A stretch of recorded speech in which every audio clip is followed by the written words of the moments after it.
Good evening, everyone, and welcome to the St. Francis Auditorium of the New Mexico Museum of Art. My name is Laura Mueller, and I am the new interim director here at the museum. I'm taking the place of the much-beloved Mark White, who will be retiring officially on June 20th of the coming month, next month. So, but welcome to this, on this beautiful Santa Fe evening, to join us for this presentation of Art and Legacy of the Namingha family. We're thrilled to have this amazing family, this creative, amazing family of the Southwest here to share their experiences and their ideas for the creation of art.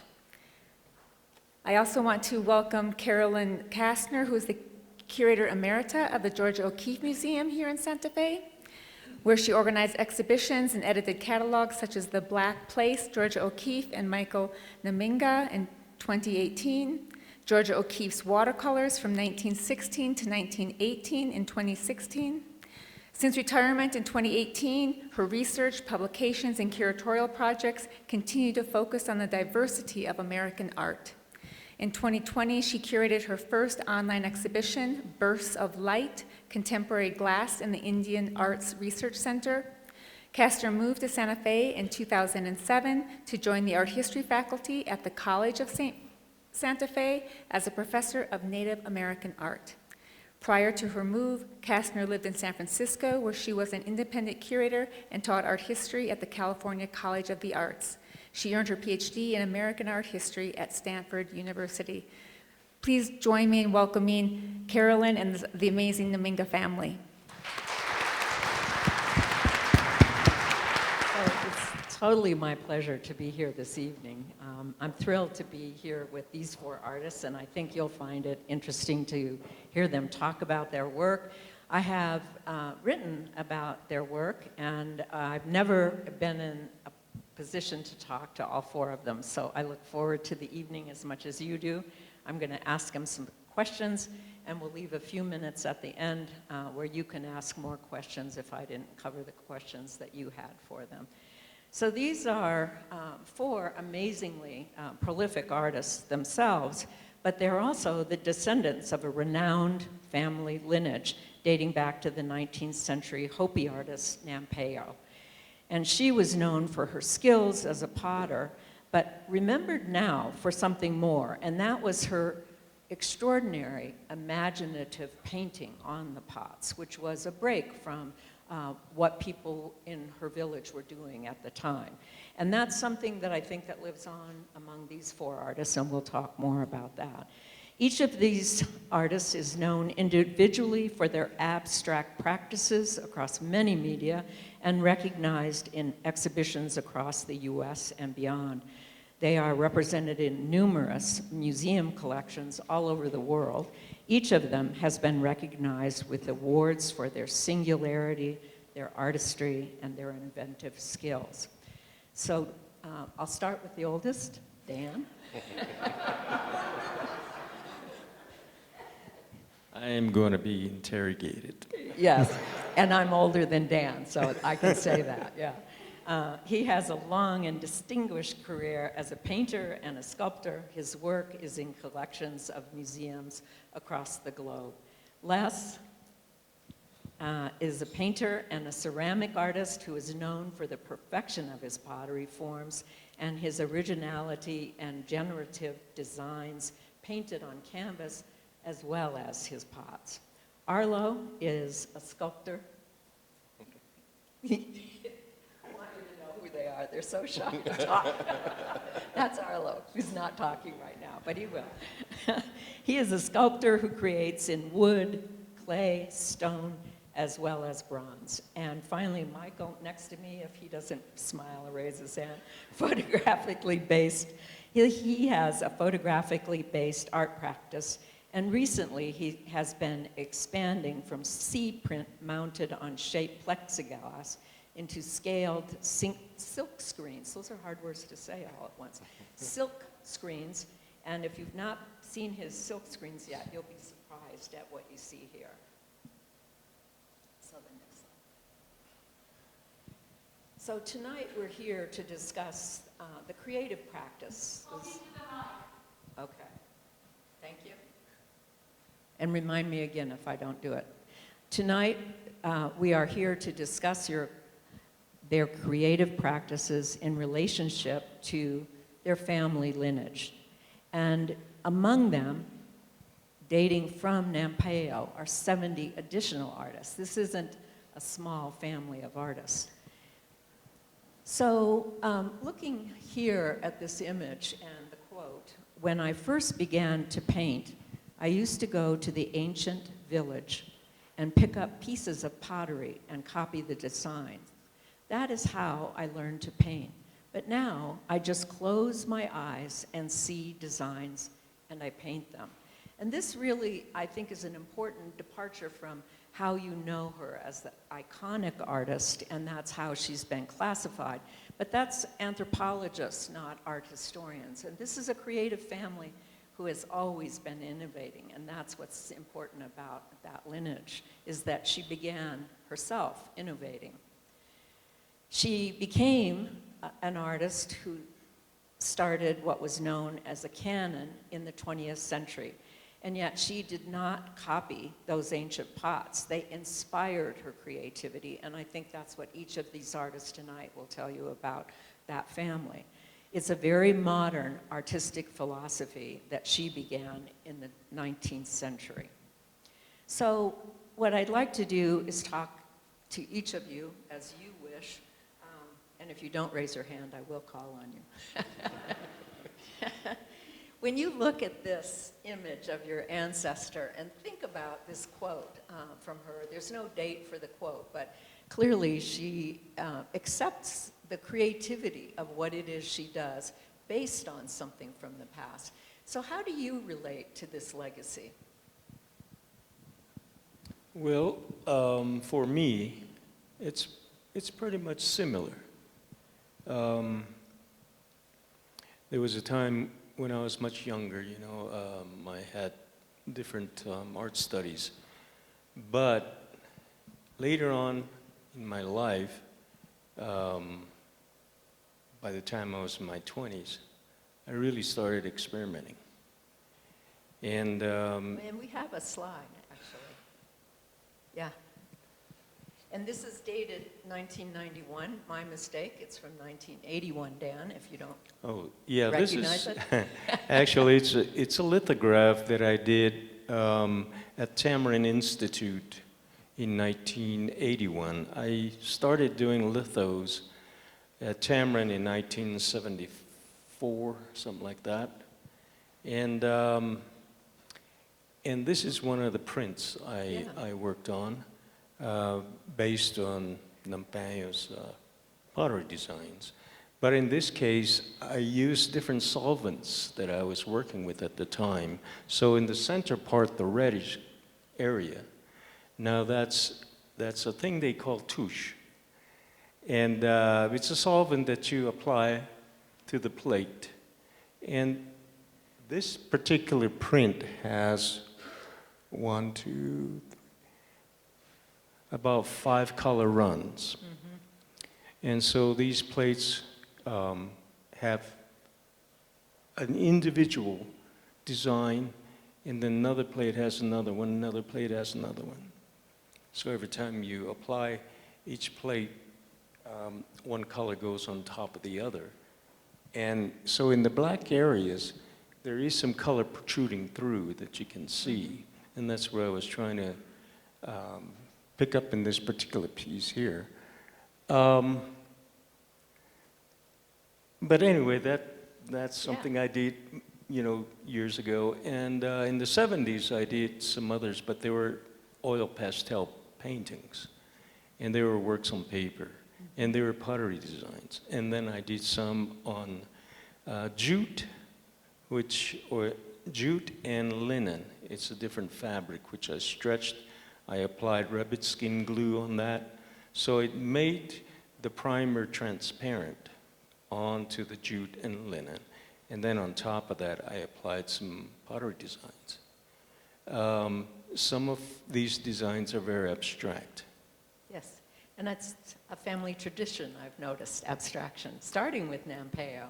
And at the exhibition for Grounded in Clay, you picked one of her bowls, and to talk about that in relationship to the collection at SAR. Well, one of the bowls that I picked out, actually, I was looking for Annie Namingha, she is the eldest daughter of Namingha. But Namingha and her daughter Annie, they collaborated a lot. And sometimes Namingha would form the pots, and her eldest daughter Annie would then do the designs.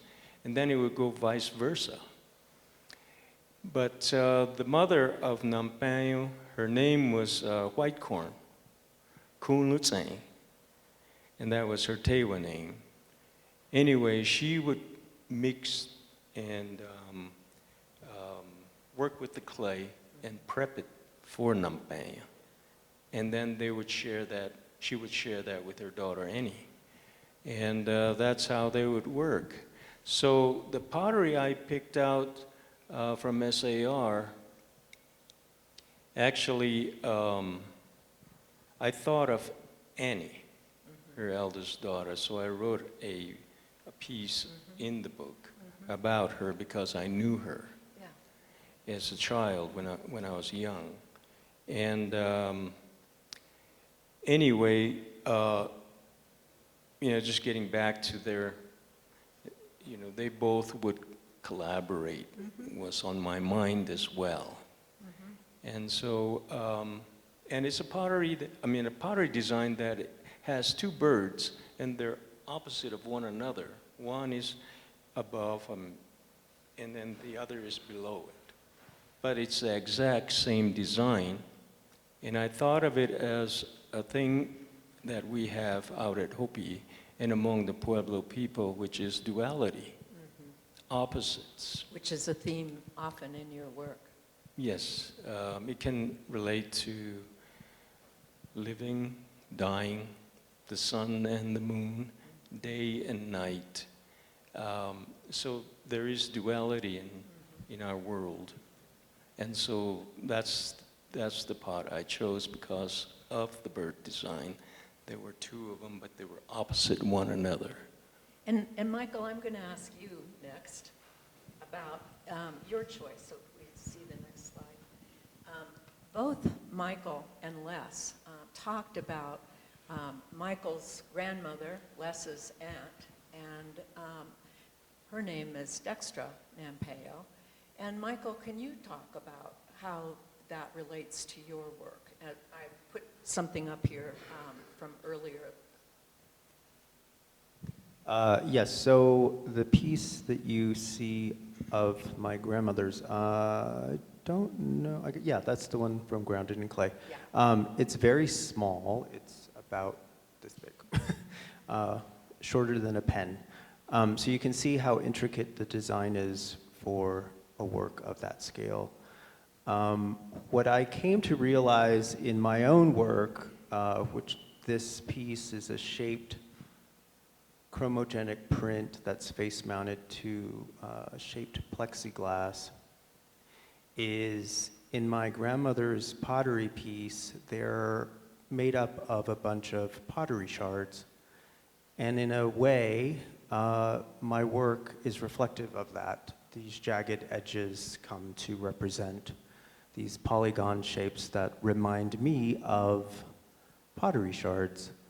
But in also looking at my grandmother's work, there was a coloring book that went along with the Grounded in Clay exhibition, and I started to draw my grandmother's pottery piece that you see here, but I started to trace the outlines, and it was such an interesting experience for me because in the essay for the show, I was talking about, I was asking questions. I was asking, I don't know where my grandmother began this pottery piece as to which line was laid down first and which was the last. In which order did she paint this pottery piece?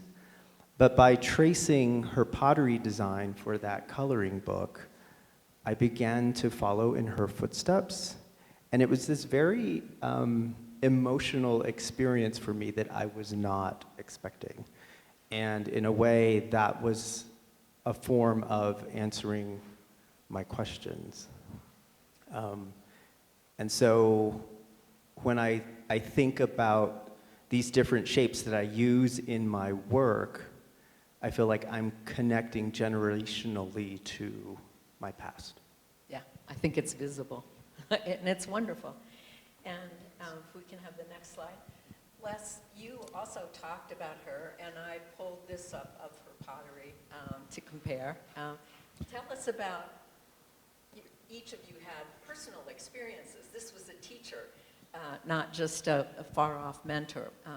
Michael, you even talk about her hands around your hands and things like that. So tell us about your experience. Sure. Let me just say real quick, I am very excited to be here. I haven't seen these guys for a while, the family, and so that's part of my excitement because I think it gives us a chance to catch up. But I've also been excited knowing that we're going to look at slides from all of our work, and I've just always love to listen to their explanations of all the things that they're exploring. So there's that part. And it's great to see everybody here, by the way, as well, too. I want to go back to that first slide that we showed with the photo of Namingha first, I think, as my starting point. I remember that image being a copy of that photograph at my grandpa's house that was always displayed by my Aunt Dextra. And so that has a strong meaning to me because that kind of shows that connection of my mentor down the matrilineal line to Namingha. And it was kind of something that you look at and get motivated each day, quite honestly, because it does remind you of the legacy that you're from, what has already been established, and now here you are working with a mentor that has already done the process of moving that legacy forward. And perhaps it's my turn. That was kind of the thought process that I had as a student at that time. So that's wonderful to see. Now going back to these images here, the photos that you see on the left of Dextra's work really shows the artistry that she had in working with geometrics and line, linear, anything that's linear. And so that has always been an inspiration to me from her. My work that's being shown here is titled Tapestry, and really the impetus for this work was to, as in a lot of my works, was to balance a piece with using color as well as formations, fragments, those sort of things that I remember from geometric pieces like Dextra and other works from Namingha and Sikyatki and Awativi type pottery. And so that was kind of that creative process, or at least the base of it. But the shape is a low shoulder jar. So if we kind of settled that, my pottery down, then you could tell that the low shoulder means that the shoulder comes up and then it just kind of goes straight across, which is really something that Namingha, a lot of her work is that type of pottery. So there's a lot of references in that way.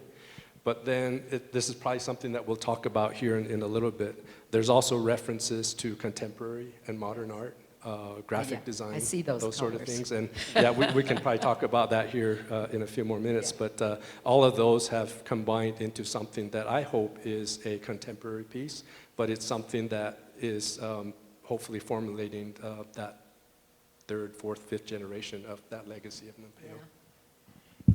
One more slide. So Arlo, I have to say that I didn't see all of these designs in your work until I heard you talk one time, and inadvertently you described working with a family book of designs. And in doing that, you opened my eyes to many abstract forms that became meaningful to the lineage of your family. But you also picked from this great lineage Rachel Nampingha's work for Grounded in Clay. And I bring these out because you picked them, so I wanted to make it easy. So talk about any part of that legacy, but there's a pot from Rachel to get you started. Yeah, well, Sangeet Samu, which is good evening. Nice to see everybody in the audience and be with family. But yeah, the piece I chose is Rachel Namingha Nampanyo, who is my great-grandmother. She actually raised my father, Dan. But yes, you mentioned about, I was a teenager, I was out at Hopi partaking in some ceremonies, and the family approached me and asked me if I was willing. They pulled this black folder out, and it had all the designs, Nampanyo designs, and they were on old newsprint. And so they asked if I would be willing and take on the task to copy all these designs so that other family members could use them as references and so forth. So that, I do remember doing that one entire summer. Really hot up there, second story home. But yeah, but the piece on the right is a stone piece that I did. It's titled Nampanyo number 6. And it's part of a series, and I had always wanted to do something in homage to our family legacy. I just feel it's a big honor and important to honor that legacy, and we're fortunate enough to grow up with this surrounding us. I think just being a native and partaking in our ceremonies and growing up with our traditions, we're exposed to the arts, whether it's partaking in the ceremonies of the dance, creating of songs, creating of garments. It's just that constant exposure, what you don't really realize. Michael and I had a really fortunate and unique introduction to the arts, having my dad as a professional artist and being in the studio as well. But what you'll see in this piece is I carved it out of stone, and they're my grandmother's simplified, or the Nampanyo bird designs. So you can see the reference in the pottery and the very similar designs in the stone. And these pieces are interactive. You can disassemble these pieces. You can create your own compositions. And so, you know, it's that idea of drawing from your culture, your tradition, your family, but also moving into current, as you travel and you grow, there's current issues and things of that nature. And so I started creating these interactive works in a sense of creating a dialogue, because I think that might be something that's lacking today. And so it's inviting the viewer or collector to be involved, so it creates a dialogue between myself and the viewer. And so that's what the pieces are, but then it was also that thought and idea of Nampanyo going to Sikyaki, finding those shards and finding them as an inspiration. But since these pieces come apart, I felt it was a perfect way to honor the legacy, since she was inspired by these fragments. And so these are fragmentations of her designs. Which leads us to the next slide. Abstraction.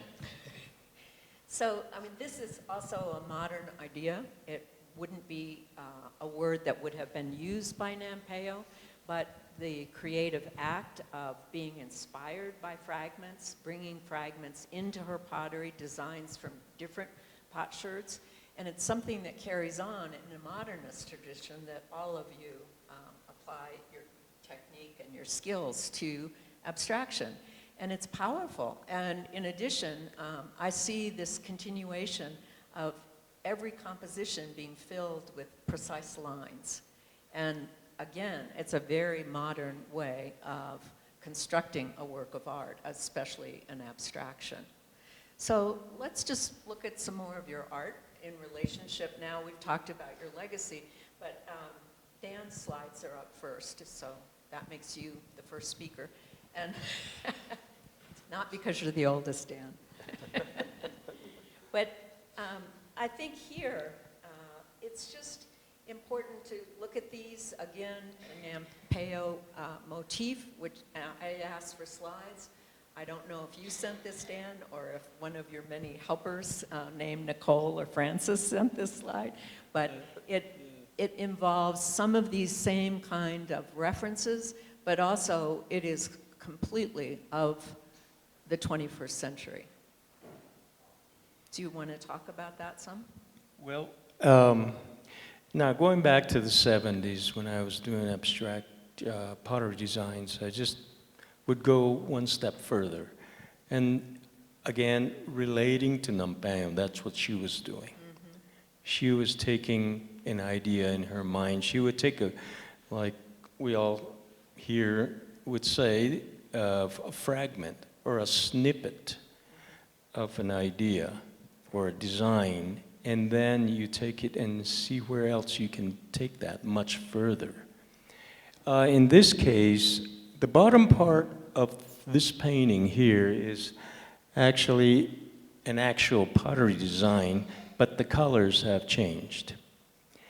The upper part of the design is a minimalist approach to symbols. So say, for example, to the top left, there's a white spiral that you see. Now, that spiral is a migration symbol. And so I always reference that to, there's a place in Arizona down in the Grand Canyon, which the Hopis refer to as Sipapu. And Sipapu is the place of emergence from the third world into the fourth world that we exist in today. So I put that particular symbol up there, but that ongoing process and that ongoing migration and journey and of Nampanyo, seeing fragments of work from the Sikyatki ancient ruins out at Hopi, and also Awatovi, which is another Hopi place. It's been abandoned a long time.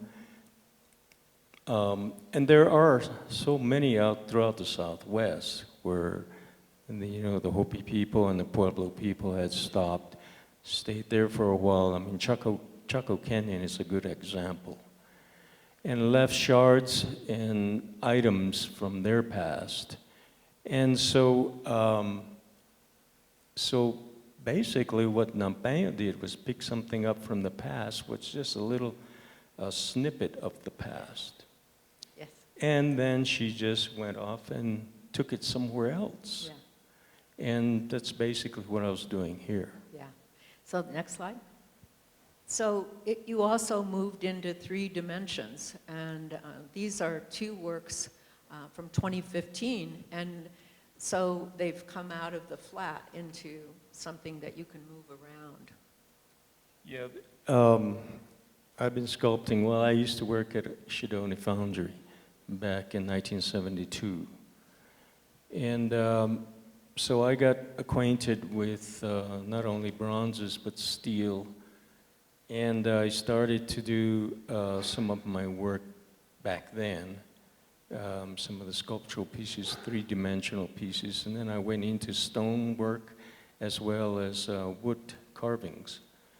I abandoned that eventually, and then I just continued with bronze casting, and then eventually I went on to do steel, work with steel. And in this case, these pieces are all steel pieces that are welded together, and they're cut and then they're welded together, and then I had them painted, and it's really about a time I spent at IAIA. And good, talk about that, because I know that I had that question, but now is a good time to bring it up, about your mentor, Loloma. Well, I studied under Arlo Lolma, who is a former wife of Charles Loloma. And she was one of my instructors there, and this is back in '67. And then there was another instructor, her name was Kay Wiest. And she was multifaceted. She taught painting, commercial art, architectural design, and drafting. And so in her class, there was another guy named Leonard Littercharge.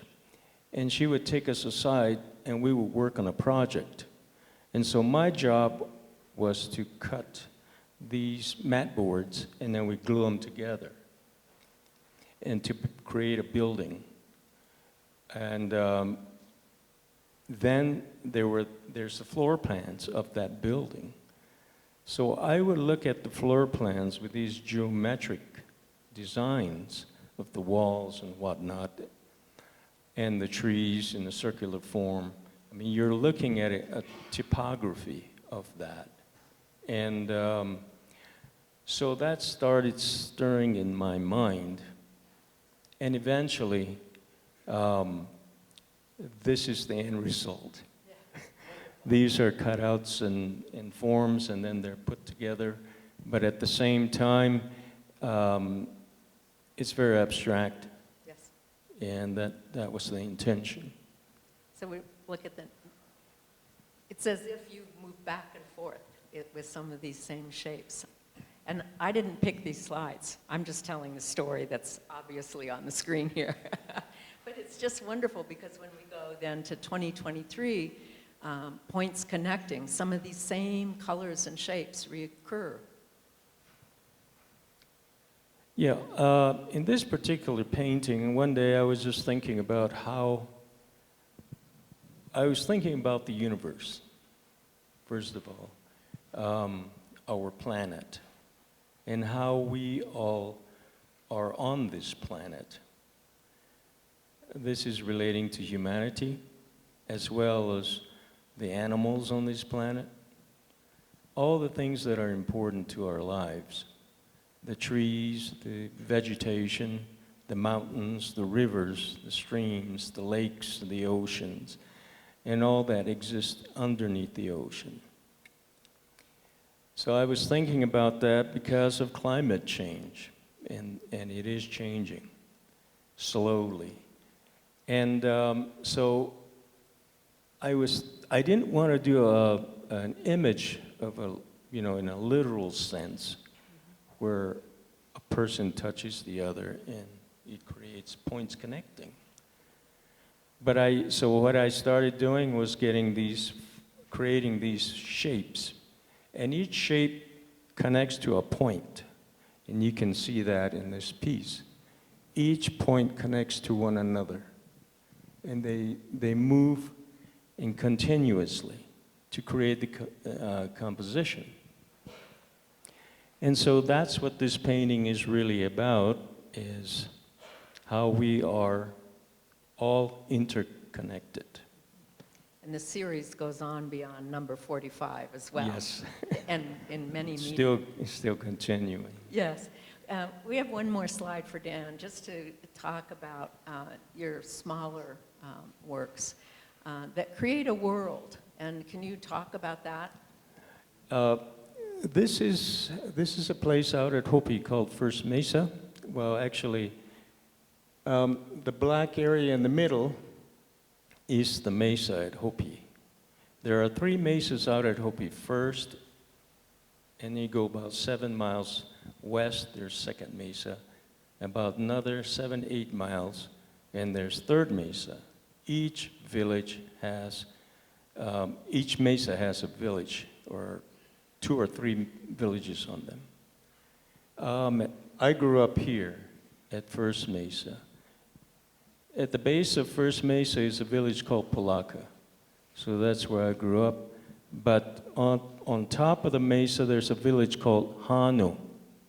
And Hanu is the only Tewa-speaking village out at Hopi. All the other villages, they speak Hopi, the Hopi language. But on First Mesa, there's the village of Hanu. There's a gap there at the center of that black line, and right at the top of that gap to your left is the village of Hanu. And then if you walk west, there's another village in the middle of that mesa. It's called Sitsungmuvi. That's a Hopi village. And then you walk further to the edge, west, and that's the village of Wallapi. And I can tell you all that once you have looked at these closely, when you drive west, you see these images precisely. So as abstract as this looks, you're a great drawer of horizon lines. And I always appreciate that, and you've changed my drive. Thank you. So Les, I think you're up next. Yes. So this is another family member who works across many media, and this happens to be in the collection here, and they've used it as the image. So let's start with talking about painting. The rest of your images are pottery, which you do much more of, I can see, but Yes. just Yes. begin with this. I was thrilled actually to see this because I hadn't seen it for a while. And I think maybe let me express a little bit about my background as far as kind of the other side of my art interests, working as a student. I studied at BYU in graphic design and graduated in '92.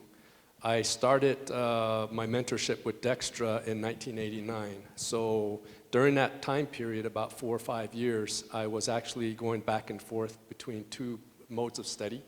One was kind of in a traditional method of making Pueblo, Tewa Hopi pottery, and learning about, one, the traditions, but also the traditional way of working with earth pigments, earth tone pigments, clays, those sort of things. But at the same time, I was also learning about oil painting, art history, abstract expressionism movements of such things. And so I was really learning quite a lot of things, especially about history. But prior to kind of learning about art, I actually was planning to work in the health industry.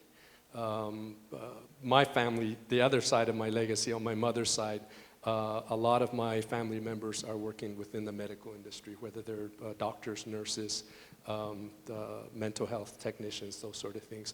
And my path, I felt, before I was kind of getting into artwork, was to get into social work and to try to help strengthen relationships, to fix people, I guess, in a sense. And so I kind of had that, but quite honestly, it was always inside me that I was very interested in doing artwork. And so I ended up actually going towards that light. So with that as a background, with this painting, Approaching Tornado, was kind of a surrealist type painting that I did where I was thinking about there's a certain, and it actually still happens, but there are certain times in my time period where I would dream about tornadoes. And they were, in some respects, kind of awe-inspiring just to be, to see a tornado even in a dream. But I think it also, in some respects, subconsciously represented maybe a bit of turmoil as to maybe the direction that I was trying to feel like where I should go. And so maybe that's kind of what came out as an expression in this painting, but quite honestly, it was something that was surreal for me. And a lot of the work that I do, and I always talk about this when I talk about my work, I always say that the process is the process. And I probably, in many respects, don't seem to clarify that too well. What I mean is that the process of actually working with the material, whether it's clay or painting or those sort of things, is the process by which my ideas come. Yes. So we might go to the next slide, and then we have some comparison. Yeah. Yeah. So because you paint in 3 dimensions around the outside of your pot. Right. In brilliant acrylics. There's 2 things that I can tie what commentary that Dan had made in talking about the process of lithography. This is kind of a similar process. It's layering. I have done a series of work, and it's ongoing actually, where I layer elements and pottery designs on top of one another. And this is one of these works here. And my inspiration comes again from the 2 worlds that I found myself in as I was a student, and that is street art, graffiti, as well as that juxtaposed with what you saw with Dextra's pottery shard design. And those two ideas have melded into something where I have formed an artwork where it is talking about the layering process. And the theme to this series is the fact that we all, as we live our lives, tend to layer everything. We layer our memories, we layer our music, the songs that we sing, the prayers that we pray, the experiences that we experience. And in some of those experiences, sometimes, for whatever reason, we wish to forget those experiences. So, you know, particularly with this piece, there's some elements that I have painted on there you no longer see because of that layering process. But there's some elements that come to the forefront as it is with all our lives. And so that's what that's addressing here. But kind of going back to that tornado painting, and that's fine, we can also include that one. I just was going to mention something real quick, which is the unique part of this. A couple years ago, I got this wild idea to go storm chase. It's kind of a thing. If you guys know who Dr. Reed Timmer is, he's one of these storm chasers that chase after tornadoes. I found out that there was actually some activity that was south of the interstate here, and I decided, hey, that's close enough. I'm going to go chase tornadoes. And so I did. And I went down there, and oh my goodness, it was beyond what I had ever dreamed about to experience a high-intensity storm like that. I was wise enough to not actually go in to the storm thing, but I just tremendous wall cloud that you saw there, and then as it moved past, then that's when I went in there. And I've actually found myself in a place where I probably shouldn't have been, where there was another swirling cloud situation that was happening. And what scared me was this professional storm chaser named Reed Timmer was actually down there, and I actually saw him and passed him. And so the direction he was going, I went the opposite way. Well, about 2 weeks later, in Santa Fe, there was a storm that came through here, and there was actually a small tornado that looked like it was going to touch down, and I was with my wife at that time, and we recorded that scene. And quite honestly, I think that ended that, because, and you guys, I'll talk to you guys later about this, but it just felt like that the tornado was like trying to find me. And so it's kind of a weird situation because of that painting that I did just kind of came to fruition, I think, in a situation. But in any case, there's a lamp that's up there. I just noticed that. I was reviewing this. That's kind of a Philip Guston thing, but that's just kind of, I'm going to throw that out, is that some influences that I have when it comes to painting. So let's go to look at more of your pots here. Because yes. these, I have just been working on Les's writing for Les's art recently, and I've been introduced to these amazing acrylics on traditionally, culturally specific pots that come from your lineage, from clay that you dig, and then you put them into a shape and refine it, and then you paint with acrylics on top of all of that, which you sort of lose the pot in there, but when you see it in fact, they're just extraordinary. So tell us about what happens as you create something called under there. Perhaps that's the layer of other images you're Yes, talking about. exactly. And this is also a layering, part of the layering series. But with this one, we had talked about the fragments that we use as a basis for further exploration, and this is one of these. In a lot of the pottery that you will see in our family pottery, there's a checkerboard pattern that usually comes up from time to time. I love that motif. I use the checkerboard pattern quite often in my work, and this is one of these situations. But it's taking it a step further, where there's kind of a three-dimensional effect that's taking place on the surface. But the title under there is the reason that there's actually more design work that's happening on the bottom of the extreme work and commotion that you see up on the top surface of the jar. And we could look at the next slide then, because this goes on about where you look at the pot, you have a very different view, not just circling it, but from the top to the side to every Yeah, and surface. when we're doing artwork, I mean, there's so many things to explore, quite honestly. And one of the things when you work with traditional pottery, you usually are limited to a smaller color palette, earth tones. But as I saw Dan work as I was growing up and started to understand who he was as an artist, it just thrilled me to death to actually start using different materials, particularly acrylic, and to see the wonderful colors that were at my in my palette that I can utilize. And as far as this idea goes for this particular pot, it's kind of taking the opposite from what you saw with the other large piece that you saw, the layering of the graffiti style pottery motifs. This is actually, that was kind of more where you're really working very minutely and precisely.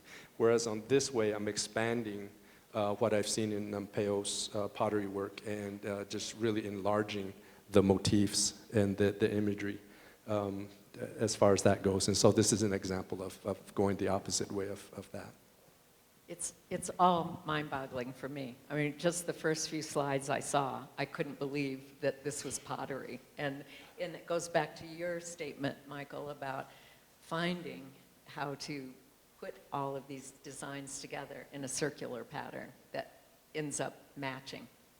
Well, yeah, and I think part of the reason why this is happening for me right now is that I've always had this goal to be actually a two-dimensional painter, but it's never happened, or it hasn't happened yet.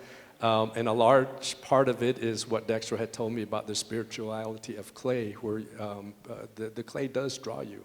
And she would always talk about that the clay keeps calling her, and you guys can probably testify to that. That was always her mindset. And for me, it's kind of that similar situation. But in my case, I've kind of learned to address that to where I actually do paint, but my canvas is the clay itself. So, next slide then. Oh, I don't think we're going to have time for that. Yeah, you that's- also have yeah. a Zuni part of your family. But Yeah, I just a want- quick example of this is kind of going back. This is still with acrylic, but it's kind of going back to that traditional palette. Yes, and I forgot that was in there because it's not in front of me. Sorry. So Arlo, you have had a great migration of ideas over time, from starting at a young age with carving cachinas through some figurative work to where you are now with what we looked at earlier.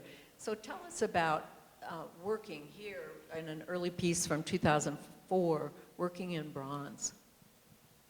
Okay. Yeah, I started out, again, just as a Katsina dog carver. I actually learned how to create pottery from my grandmother, Dextra, by staying out at Hopi with her. Yeah, this is a figurative piece, and this is when I started minimizing, because I started out doing very literal work. And this was just playing with form, movement.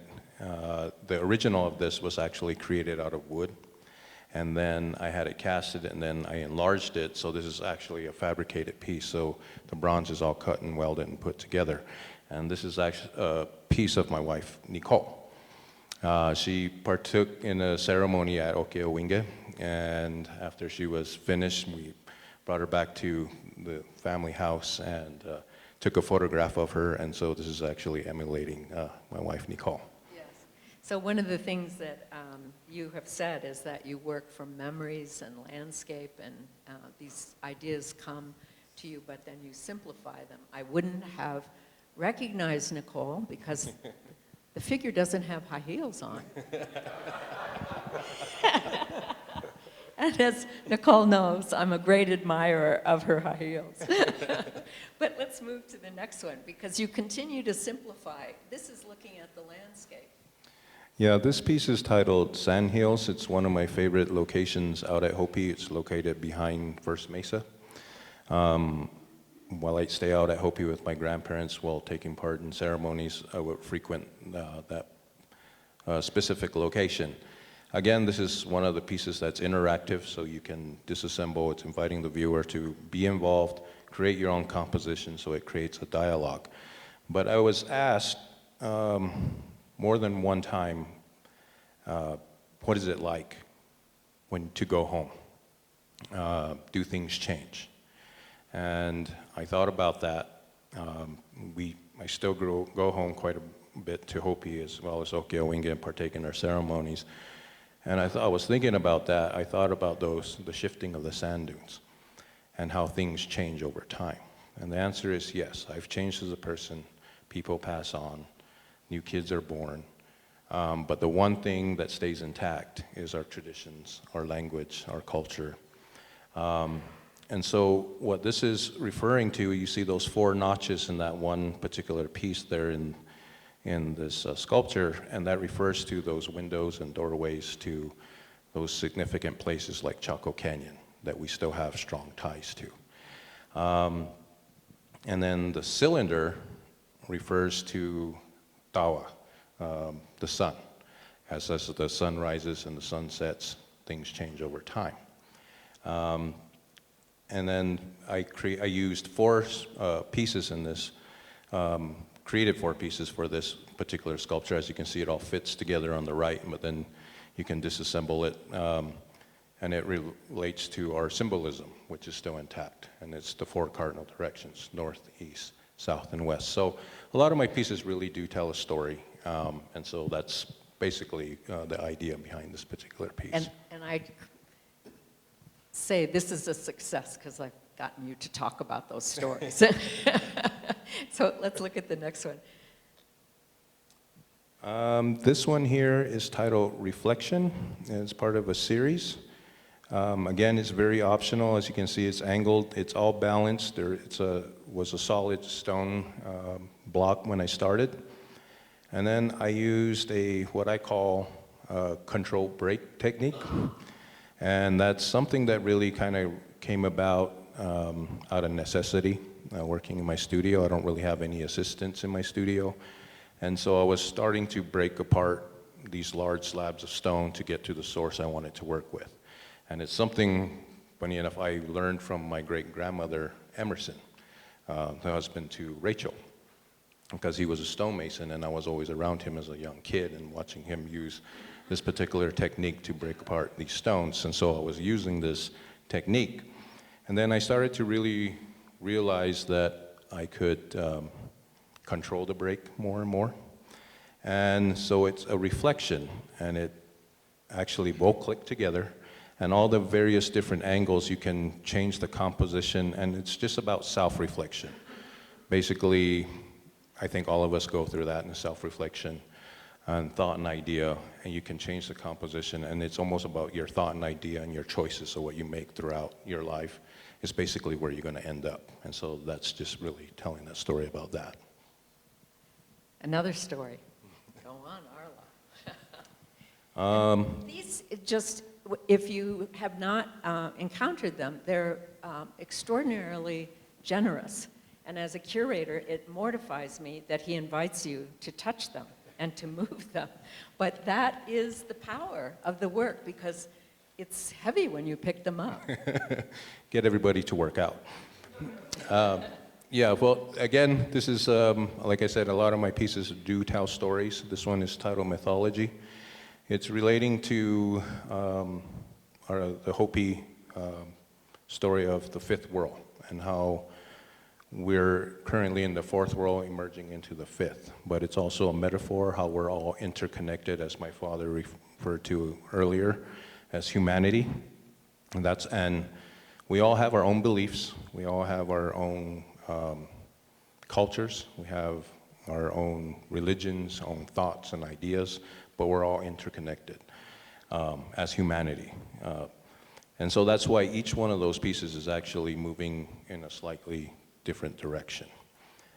This is the same kind of technique that as you saw in the previous slide. So that is fractured in 5 separate pieces. So again, it's inviting the viewer, collector to be involved. You can disassemble these pieces. They're all designed so you can separate each one of them, or you can click them together as you see in these different forms here. Thank you. It's the most words I've ever heard from Arlo, so you're welcome. So I think Michael's next. Yes.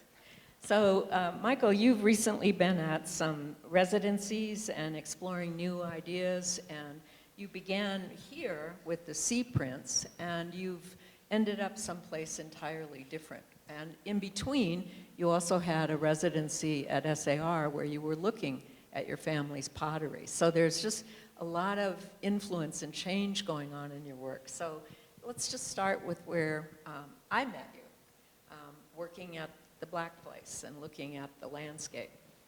Yes, so this is BP13.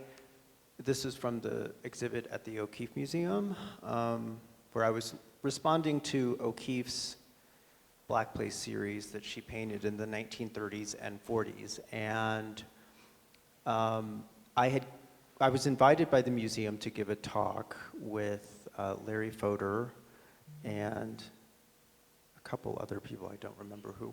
I don't Cody remember was Larry. hosting it, but the advertisement for that talk, they used one of O'Keeffe's Black Place paintings for the announcement. And I remember seeing it and recalling seeing that same painting when I was in art history class at Parsons School of Design. And you know, your art history classes, it's just like shuffling through slides, and they kind of touch very lightly on what the painting is about. It's more about who the artist was. And so I always assumed that that composition was two cloud formations with a lightning symbol in the middle.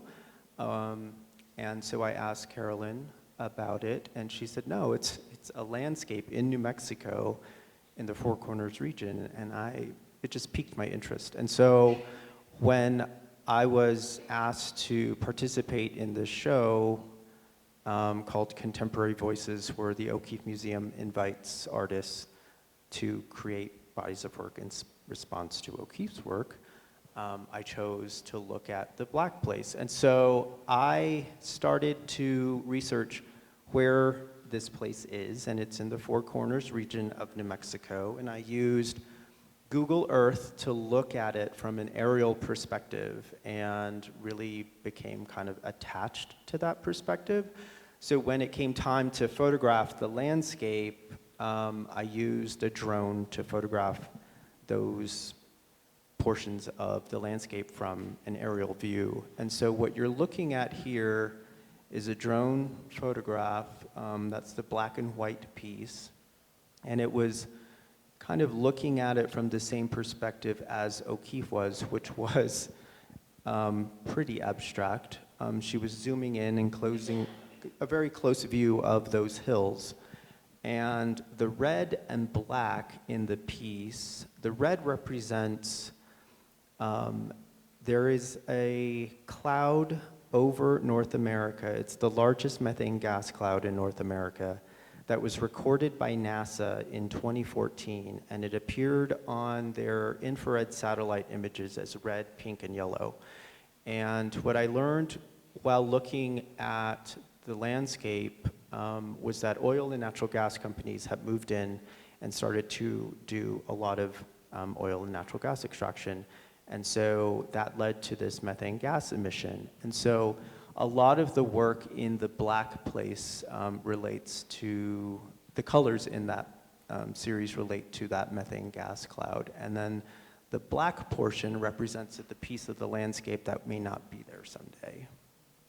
And this is a digital chromogenic print that is mounted to shaped plexiglass. I have always explored photography. My dad was very nice to me when I was 16. He gave me my own camera because I was using his camera equipment.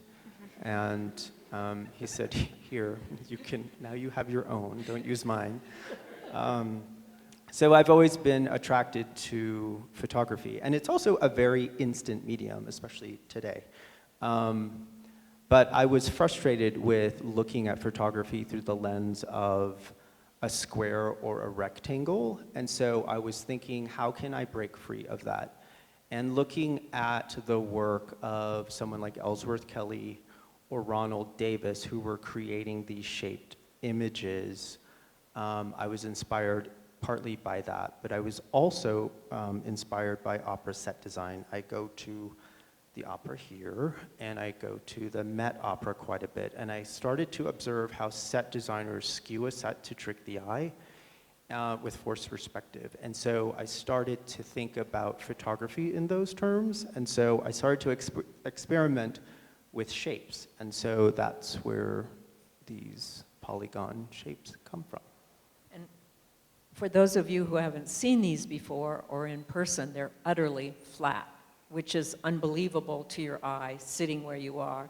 And I sit with a picture of us in front of one of your works, and to this day, 8 years later, I still see a formed piece pop out of that photograph. So it's hard to deal with this. Go to the next slide. And this goes on.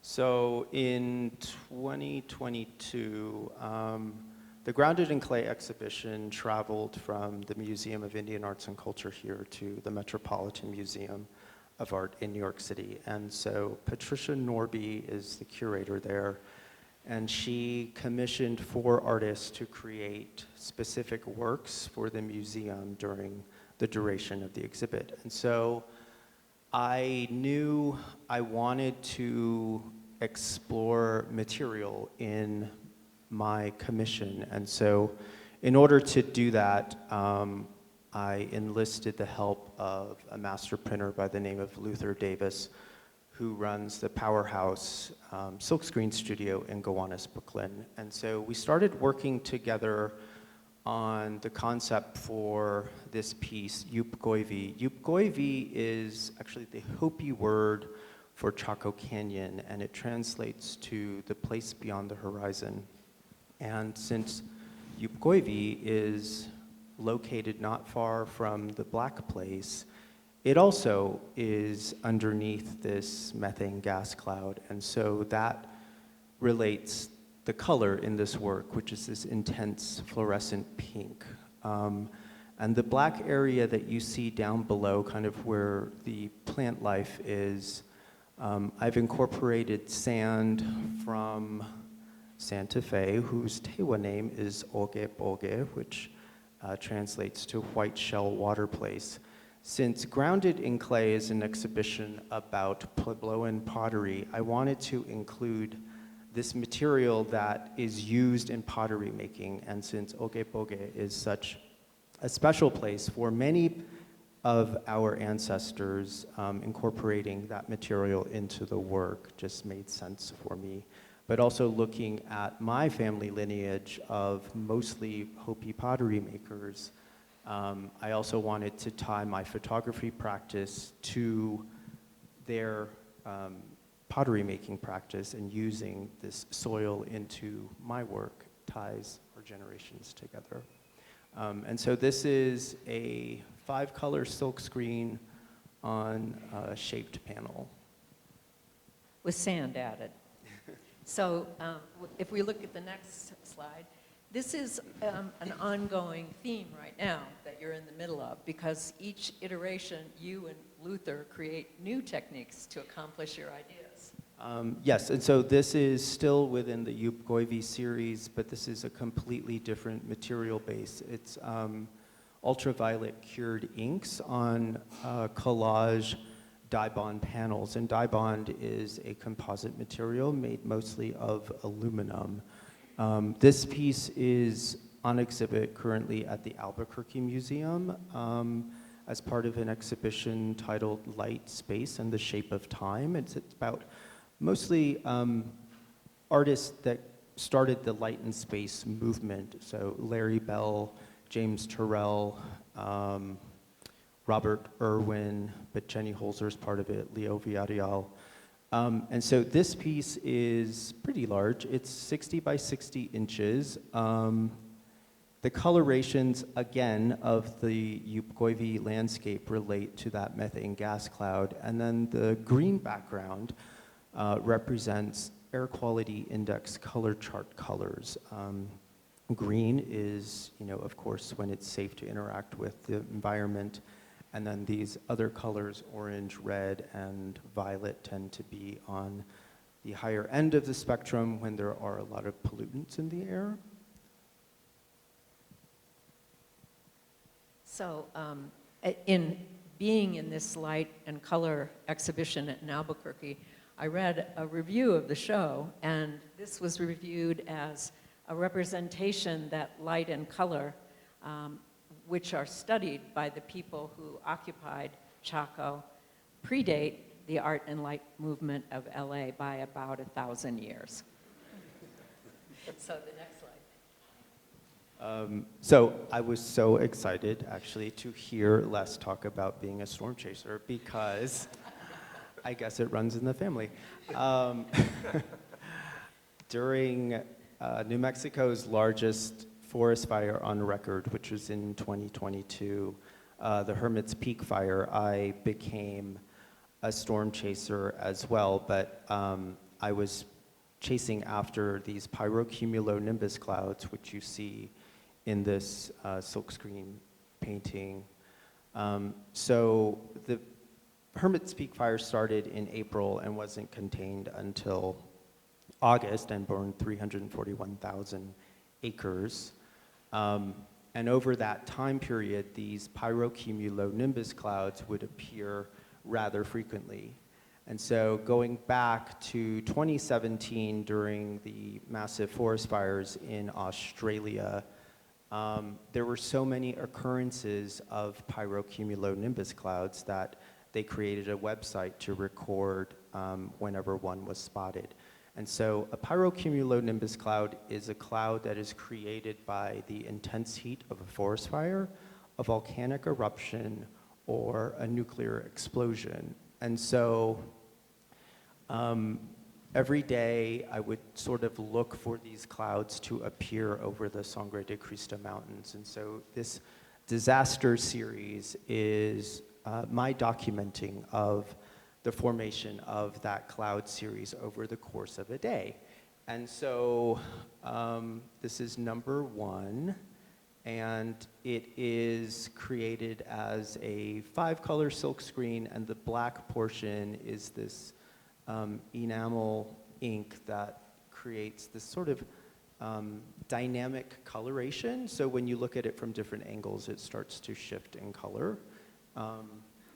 And so the title of the series, Disaster, is also referencing Andy Warhol's disaster series of the 1960s, where Andy Warhol was looking at mostly car crashes, tuna fish disasters, and so I'm looking at climate change and disasters related to our changing environment.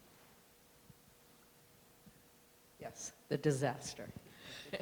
There's one more slide, I think, yes.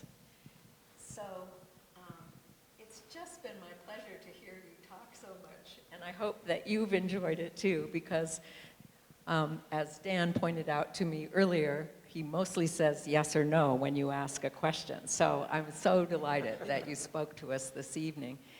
And I think for me, as an art historian, looking back at this lineage, it's just this lineage of exquisite abstract lines. Your composition, all of you have this powerful composition, and it carries this lineage very clearly in the record of your work. And for me, it's an honor that you show back to Nampeyo and to the family members who have taught you what you've learned about art and meaning and the environment. All of you speak about these kinds of issues. So I thank you very much for talking about your artwork this evening. And I think we have a few minutes left for questions.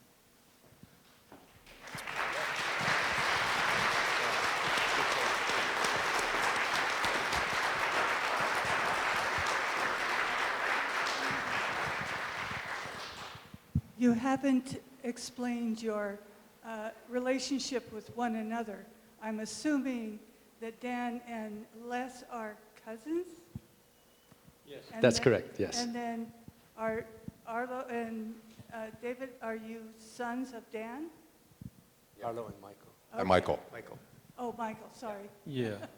Our, my mother is Dextra, and Les, his father, was, his name was Emerson Jr. He's the brother to my mother. So Les and I are like, I don't know, 17 years apart? I think so. I was actually going to also mention the fact I find myself in actually a wonderful, unique place. I fit between two generations. When I was growing up as a young teenager, actually as a young boy, I never really knew Dan as my cousin, because I think during that time he was serving in the military during my trips out to Hopi, so I never saw him. My introduction to Dan was actually through his artwork.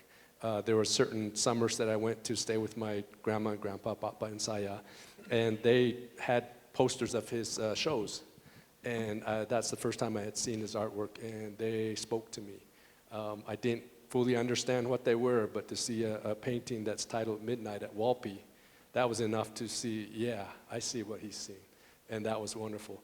Now to also see Arlo and Michael as they grew up as young boys when I was probably married at that time, to see them grow and progress in what they're doing now, it's just been wonderful, just wonderful.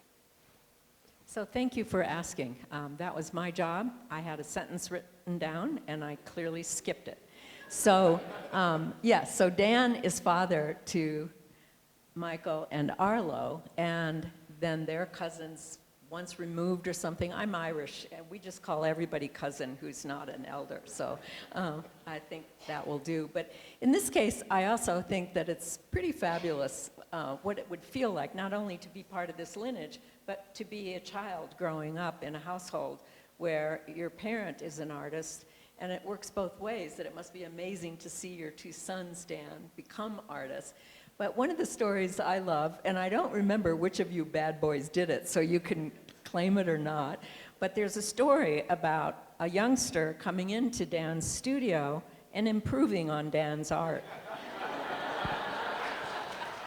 First collaboration, and I don't remember it. Can you say more about that? Maybe both of you. Well, I had just finished the painting that's about 72 inches by 60 inches wide. And Arlo was about a year and a half old. But I had a security gate at the door of my studio. And so Arlo constantly watched me as I worked, and he would stand there holding the gate and looking and smiling, And I would just paint, and then once in a while I'd go over and pick him up, and hold him in my arm, and then just continue painting. And then when he got to sections of my painting that I needed to really concentrate and put a lot of effort into, I would put him back behind the gate and set him down, and he'd just stand there watching me. So one day I completed the painting, and then I signed it. And I said, okay, Arlo, I'm done. So I picked him up, I secured the gate again, and we went down the hallway to the kitchen. And Arlo, he always likes snacks, especially popsicles. So I opened the fridge and I got a popsicle out for him and gave it to him. And I closed the door. And then I turned around, he was gone. And I said, where the heck did that kid go? He went down the hallway over to the little studio I had. He crawled under the gate with his popsicle. And then he said, oh, I think this painting's not quite complete. So he was observing the way I paint. He put the brush in the water and started mixing paints. And he did the lower part of the painting. I think this needs more work to be done. So every now and then we tease each other, well, that was our first collaboration.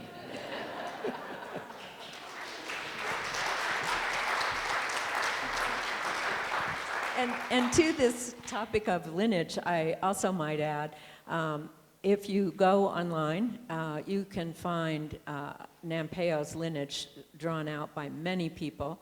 And as I did remember to mention, there are over 70 artists that have lived since her lifetime. And these are just 4 of them. So if you have more questions, I'm happy to pass them on.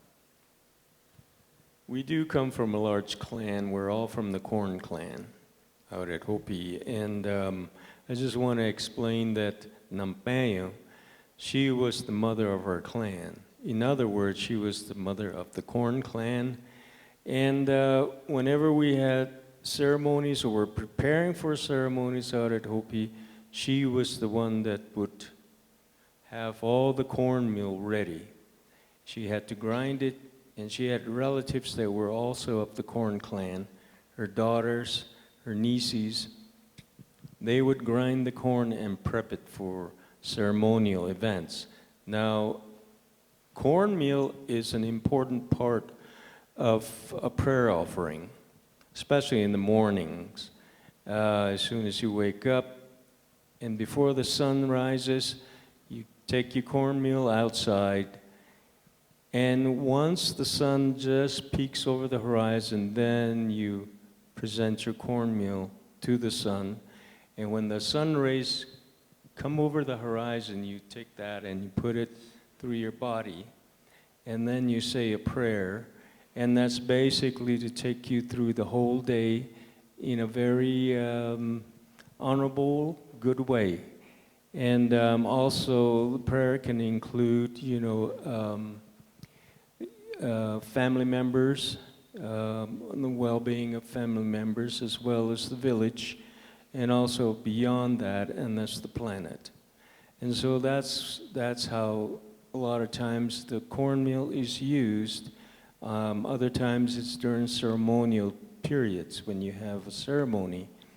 The people in the village will take the cornmeal and bless each participant in the ceremony with a prayer also. The other thing is it's a food source. Corn is a food source.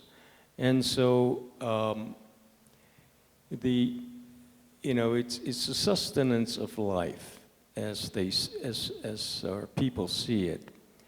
And the name Namingha, actually, and the Hopi name Namingha, what that means is represents a volunteer plant that grows without being nurtured.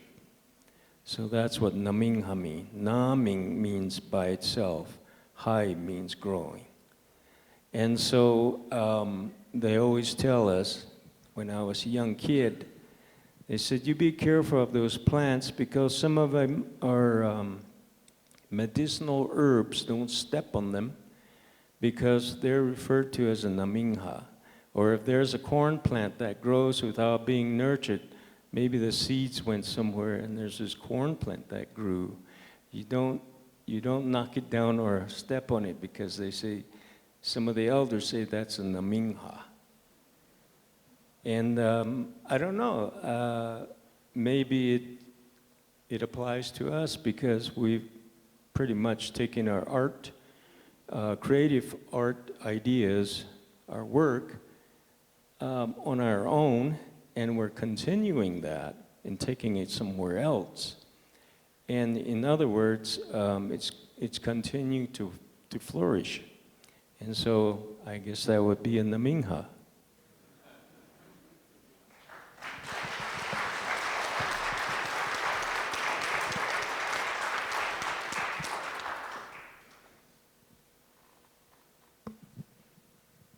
It looks like no more questions. What a lovely way to end. Oh, is there another? Okay. What is the derivation of the name of your gallery? The gallery name is Niman. People thought we were just being very clever with our last name and switching the words around, but Niman in Hopi means home or returning home.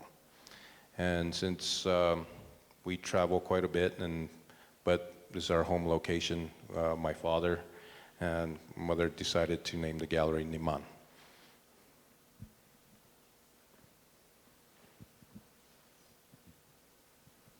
Hi, Michael. I just had a question. So you're mostly working in New York, creating those prints, but getting your ideas from here?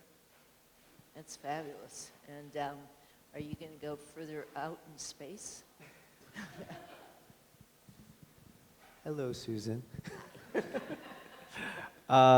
Yes, actually, I just finished a new series where I'm looking at Hopi mythology and the Hopi prophecy, since basically we're living in a world that is currently upside down.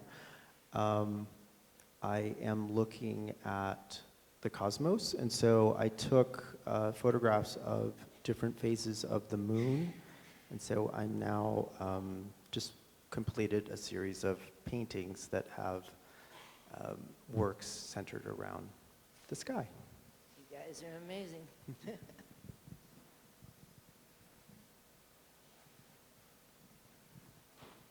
Any other questions?